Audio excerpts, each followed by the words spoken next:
안녕하세요. 길령성 아카데미 시간입니다. 오늘은 회개에 대해서 함께 생각해 보기로 하겠습니다. 회개가 무엇인지 누구 다 알죠? 자기 잘못이나 죄를 뉘우치고 용서를 구하는 그 회개. 그러나 그 회개를 실천하는 건 또 쉽지 않죠. 하여튼 최근에 위안부 피해자 할머니 한 분하고 그분들을 돌보는 어떤 대표라는 사람 사이에 그 불화가 있었죠. 그 대표가 찾아가서 할머니 용서해 주세요. 그러니까 할머니가 용서는 뭘 용서를 해? 에? 그러니까 동 대화 장면이 있었는데 그에 할머니가 난 용서하지 않았어. 그러면서 나오시는 걸 또 보았는데 이처럼 인간 사이에 진정한 회개와 용서가 결코 쉽지 않다는 것을 알 수 있습니다. 내가 무엇을 잘못했는지 그 확실히 자기 잘못을 알고 자기 죄를 알고 구체적으로 그것을 그 잘못에 대해서 자백을 하고 용서를 구해야 되는데 그저 막연하게 잘못했습니다 용서해 주세요 그러고 어물쩍 넘기려는 그런 마음도 정직한 것은 못 되죠. 정말 용서를 구하려면 정직하고 진실한 그런 태도가 선행돼야 하겠죠.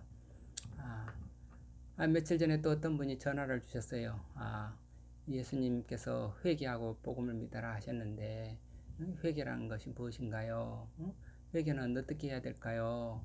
그런 질문인데 그분 정말 모태신앙이라서 어렸을 때부터 신앙생활을 열심히 하시고 그러셨는데 정말 과거를 돌이켜볼 때 뚜렷하게 자기가 어떤 회개를 했던 그런 삶이 못되지 않나, 내가 회개의 처음이 없지 않나 이런 생각을 하셨는지도 모르죠. 그래서 예수님께서 회개하고 복음 믿어라 했는데 어떻게 해야 이 회개를 하고 복음을 믿나요? 갑자기 이런 질문을 하셔서 제가 당황스러웠죠. 그래서 제가 말씀드렸죠. 지금 믿음 생활 잘하고 계시는데 그 자체가 회개 생활입니다. 매일매일 새벽이면 아주 예배를 드리시고 또 그 예배 시간에 말씀 읽고 기도하고 그러시잖아요. 그런데 또 무슨 그게 회개 생활이고 믿음 생활이지 무슨 회개 의식이 또 따로 필요하겠습니까? 정말 매일의 예배와 기도 생활 그게 곧 예배 그 회개고 그게 곧 믿음입니다. 이런 말씀을 드렸습니다. 하여튼 어렸을 때부터 세례받고 또 일생을 교회에서 살다가 보니까 어떤 정서적인 어떤 극적인 어떤 회개의 체험 같은 것이 이게 없는 거 아니냐 이렇게 갑자기 문득 그런 의심이 들었을 수도 있겠죠. 아, 아마 또 잘 모르겠지만 또 가톨릭에서는 그 죄 지은 사람 죄 지은 게 생각나거든. 우리 신부님을 찾아가가지고 고해성사 하잖아요. 그래서 고해서 신부님 제가 이런 죄를 지었습니다. 그러면은 또 신부님이 거기에 합당한 또 보석이라고 해가지고 주기도문을 가서 오늘 10번을 쓰세요. 그러면 자기 주기도문 10번을 노트에다가 쓰고 나서 내가 지은 죄가 이걸로 쓰여졌다. 그리고 자기 스스로 이렇게 이제 마음의 위안을 받고 그러는 일들도 있는데 아마 개신교에도 그런 고해성사 같은 게 필요하지 않냐 이런 생각을 할 수도 있겠죠. 하여튼 고해성사 덕분에 우리 영적으로 또는 심리적으로 건강을 유지하는 그런 측면도 있죠. 그렇다고 해서 그 고해성사가 또 다 완전히 다 미덕도 되지만 그러나 어떤 사람에게는 또 그게 또 그냥 쇠슴증이랄까 결벽증 비슷하게 자꾸 거기에 너무 집착해서 빠지는 그런 사람들도 있죠. 무엇이나 이게 우리가 눈에 보이는 의식이나 제도 그런 것들이 온전히 선이라고 할 수는 없는 거죠. 그 자체가 선이 아니죠. 그걸 우리 사람이 어떻게 그거를 잘 쓰느냐에 따라서 선이 되기도 하고 또 선이 아무리 좋은 제도라 해도 그것을 또 잘못 쓰게 되면 이게 잘못이 될 수 있는 거죠. 하여튼 우리나라 교회에 또 이 통성기도를 많이 하게 되는데 그것도 비슷하다고 봅니다. 우리가 통성기도 그 통성기도가 아마 우리 고해성사 그거 비교할 수는 없지만 그 고해성사의 역할을 조금 하고 있지 않나 그런 느낌도 들어요. 하여튼 우리가 통성기도 많이 하는데 이것도 우리 믿음생활 또는 심리적 건강을 위해서 좋은 긍정적인 면도 있지만 또 그걸로 또 다 100% 긍정이라 하기도 또 어려운 면도 있죠. 종교마다 이 회개에 또 이렇게 참여의 방식이 다 다른데 기독교에서는 세례의 전제로서 우리가 회개를 하죠. 회개하고 세례 받기 전에 이게 가장 회심이라 회개다 하는 것은 우리가 언제 회개하나 하면 세례받기 전에 그도 하나님을 모르고 하나님을 등지고 살았던 삶에서 돌이켜서 이제 하나님을 의지하고 하나님을 주님 뜻대로 사는 그런 믿음 생활을 시작하겠습니다. 이게 바로 회개죠. 그러니까 세례받은 사람은 다 회개한 사람들이죠. 그래서 우리가 이 세례의 전제로서 우리가 이 회개가 이루어지고 있는데, 그래서 우리를 구원하러 오신 예수님을 나의 주님으로 모시고 이제 살겠습니다. 이렇게 자기 죄인됨을 고백하고 예수님을 따라서 주님 뜻대로 살겠습니다. 이런 믿음 생활의 입문식이 이제 세례인데, 이런 세례식을 처음으로 시작한 사람이 바로 세례 요한이었다 이거죠. 예수님이 아니고 세례 요한이 세례식을 처음으로 시작했다. 요한이 죄를 자복하는 사람들에게 회개의 표시로서 물속에 이렇게 첨벙 들어갔다가 이게 물속에서 온몸을 잠겼다가 이렇게 일어나는 그런 침례의식을 행했죠. 그게 오늘 우리는 이제 그것도 좀 더 간단한 우리가 물을 뿌리는 세례식으로 변했지만, 하여튼 그게 우리 교회의 세례식의 기원이죠. 이처럼 회개는 세례와 회개는 밀접하게 관련이 돼 있죠. 그래서 오늘은 그동안 회개에 대해서 묵상한 것을 한번 함께 나누고자 합니다. 먼저 회개는 율법인가 은혜인가, 또 세례 요한이 말씀하신 회개하고 예수님이 말씀하신 회개가 같은 것인가 다른 것인가, 다르다면 뭐 별 말이 없지만 다르다면 뭐가 어떻게 다른가, 어떤 차이가 있는가, 그죠? 그런데 결론부터 말씀드리면 예수님이 가르치신 회개, 그거는 세례 요한이 가르친 회개와는 다르다, 이 말씀을 드리는 거죠. 그러니까 세례 요한이 회개하라 할 때는 그 회개는 죄의 용서를 비는 어떤 도덕적인 것이죠.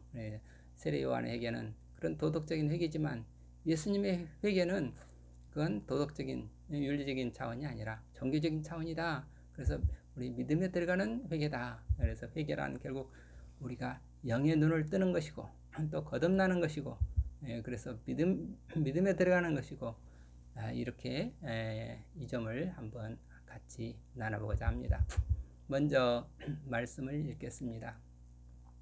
마가복음 1장 15절, 우리가 늘 지금까지 외워왔던 말씀이죠. 이르시되 때가 찼고 하나님의 나라가 가까이 왔으니 회개하고 복음을 믿어라 하시더라.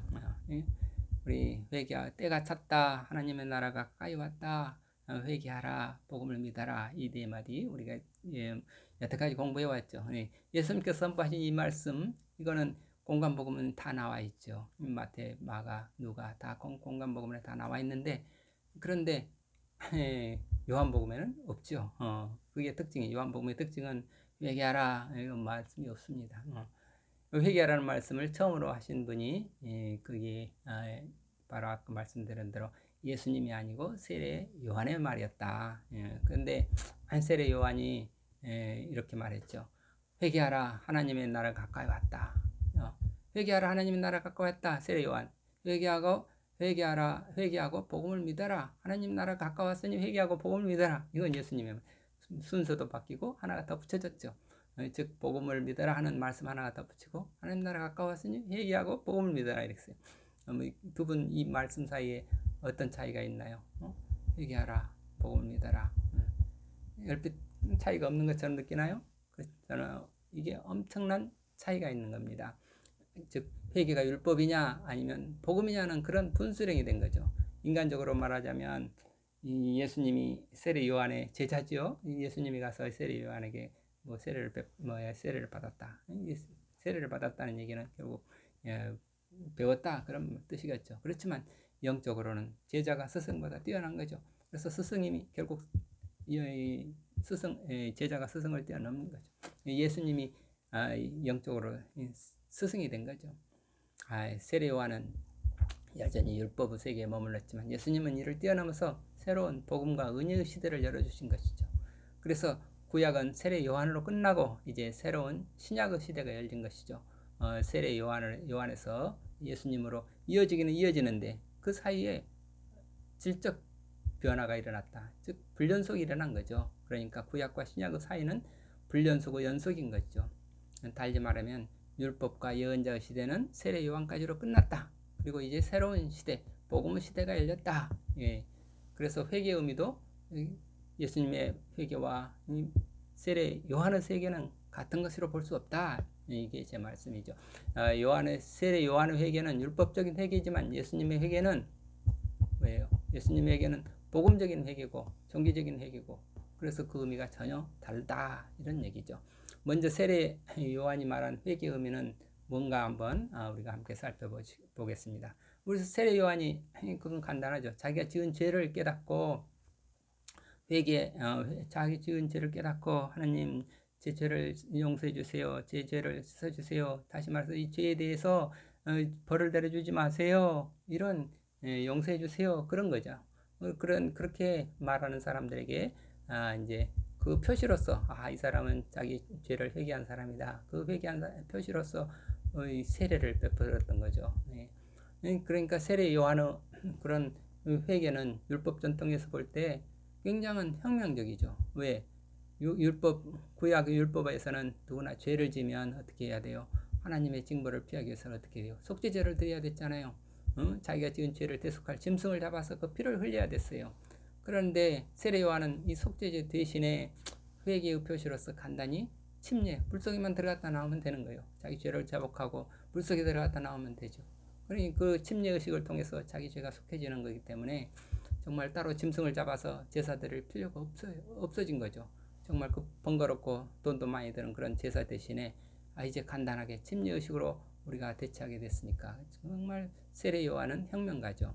그런데 그것 때문에 많은 사람들이 세례 요한을 찾아와서 그 죄를 자복하고 침례를 받고 그랬다고 합니다.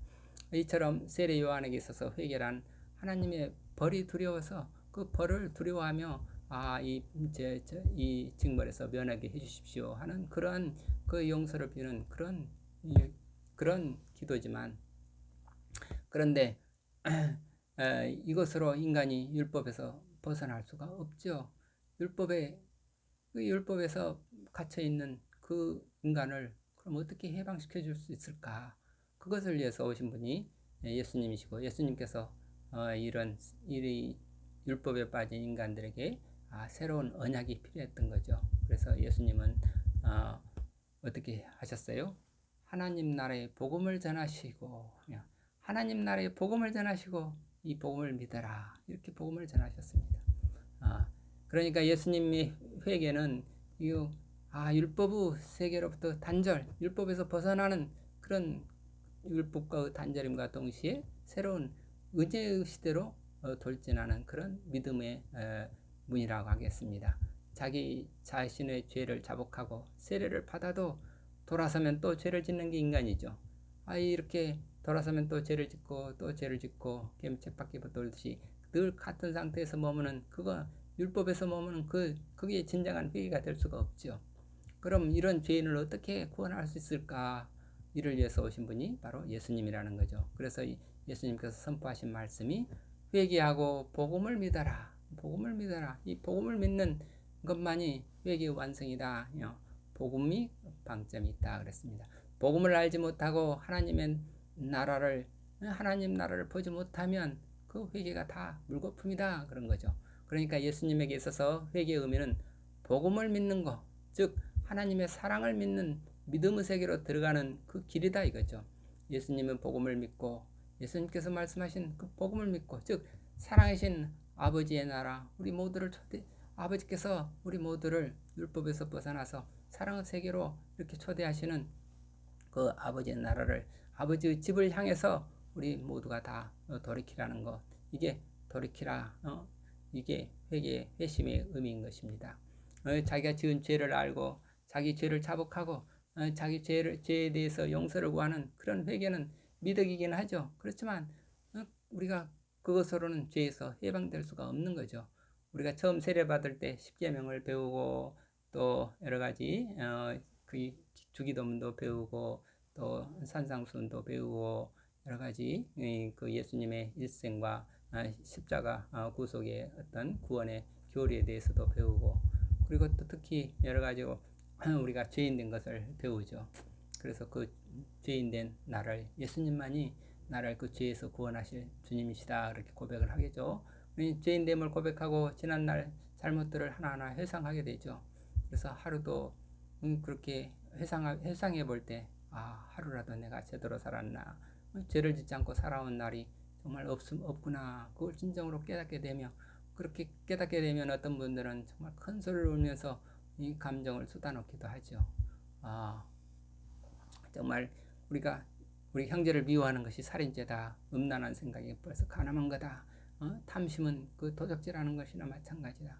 또 우상 숭배하는 거다. 마음의 욕심을 가지는 것만 해도 그 우상 숭배다. 그런 것들을 다 배우고 나면은 정말 자기가 죄인이 아니라 할 사람 하나도 없죠. 그런데 이런 죄인이 어떻게 하면 내가 구원을 받을 수 있을까? 그리고 구원, 내가 어떻게, 근데 구원에 대해서도 옛사람은 좀 다르게 생각했죠. 구원이라는 우리가 죽어서 천국에 가는 것이 구원이다. 이렇게 이게 우리가 누구나 다 죄인으로서 죽으면 지옥에 갈 거지만, 우리가 예수님을 구주로 영접하고 우리가 예수님의 우리를 위해서 십자가에 달려서 우리 모든 죄를 사해 주신 주님을 믿으면 우리가 지은 모든 죄를 사함 받고 천국에 간다. 그래서 이 천국에 간다, 천국에 가기 위한 어떤 길이 예수님을 믿는 거다, 이런 생각을 중세 사람들이 했지만, 요즘은 그런 생각이 별로 없죠. 일부 목사님들이 또 여전히 천국 가는 그런 복음을 강조하시는 분이 있을지도 모르지만, 그렇지만 그렇게 되면 또 지옥에 대한 두려움을 심어주면서 자꾸 지옥 갈 것에 대해서 두려움을 일으키는 그런 말씀을 하시는 분도 있을지 모르지만, 그러나 그렇게 되면 요즘 젊은이들에게 설득력이 없지요. 죽어서 천국에 간다는 그 이야기가 성경에 없는 것은 아니지만, 그것이 복음의 진수가 아니라는 것을 지금 현대인들은 다 알고 있잖아요. 복음은 우리가 예수님의 말씀을, 우리가 성경 말씀을 읽어보면, 우리가 죄의 어둠에서 벗어나서 정말 하나님의 빛의 자녀로 거듭나는 것이 구원이다. 또 복음을 믿는다 하는 것은 그리고 진리를 깨닫고 참 자연이 되는 것이지, 우리가 어떤 욕심을 가지고 천국에 가서 많이 잘 누려보자, 그게 하나가 망상이라는 거, 이런 것은 현대인들은 다 알고 있잖아요. 그러니까 세상에서 어떻게 하면 내가 빛과 소금이 될까? 이 빛과 소금이 되지 못한 이 내가 어떻게 예수님 믿었다고 죽어서 천국에 갈 수 있을까? 이런 생각을 안 할 수가 없죠. 그럼 어떻게 하면 이런 빛과 소금의 존재로 내가 변화를 가져올 수 있을까? 어떻게 하면 내가 이런 거듭남으로 변화될 수 있을까? 그런데 이 거듭남, 존재론적 변화, 이런 빛과 소금이 되는 변화, 이게 내 힘으로는 도저히 안 된다. 도덕적 회심으로는 도저히 불가능하다. 그렇지만 종교적 회심, 예수님께서 우리에게 알려주신 그 복음을 믿는 믿음으로, 종교적 회심으로 가능하다. 이게 핵심이 되겠습니다. 그런데 세례 요한에게는 그런 도덕적 회심이었죠. 그런데 우리는 그런 도덕적 또는 윤리적 회심, 그 윤리적 회심을 가지고는, 도덕적 회심을 가지고는 도저히 우리는 죄에서 벗어날 수 없다. 그러니까 우리가 이런 도덕적 윤리적 회심과 예수님이 말씀하신 종교적 회심의 그 질적 차이를 확실히 우리가 알아야 되지 않는가. 도덕적, 정서적, 감정적, 그런 윤리적 그런 회심에 머물러 있으면, 다시 말해서 율법적인 회심에 머물러 있으면 우리는 거듭나무 세계로, 정말 종교적 회심의 세계로 올라갈 수가 없다. 이 말씀을 강조하고자 합니다. 그래서 인생의 질적 변화를 우리가 체험하는 그런 거듭나무 그 체험을 위해서 우리는 종교적 회개, 그 종교적 회개가 필요하고, 그렇기 위해서 우리가 종교적 회심을 가지고 우리가 거듭나는 그런 체험, 그런 믿음에 들어갈 수 있도록 하기 위해서 우리는 어떻게 기도해야 될까? 우리는 그 점을 잘 알아봐야 되겠습니다. 그래서 우리가 정말 거듭남의 그런 어떤 그 예수님께서 거듭나야 된다 하는 그 말씀과 우리가 회개하고 복음을 믿어라 하는 말씀이 결국은 같은 말씀이다 하는 것을 좀 더 깊이 숙고하고 우리가 기도해야 되겠습니다. 잠시 쉬었다가 2부에서 우리가 계속하겠습니다. 감사합니다.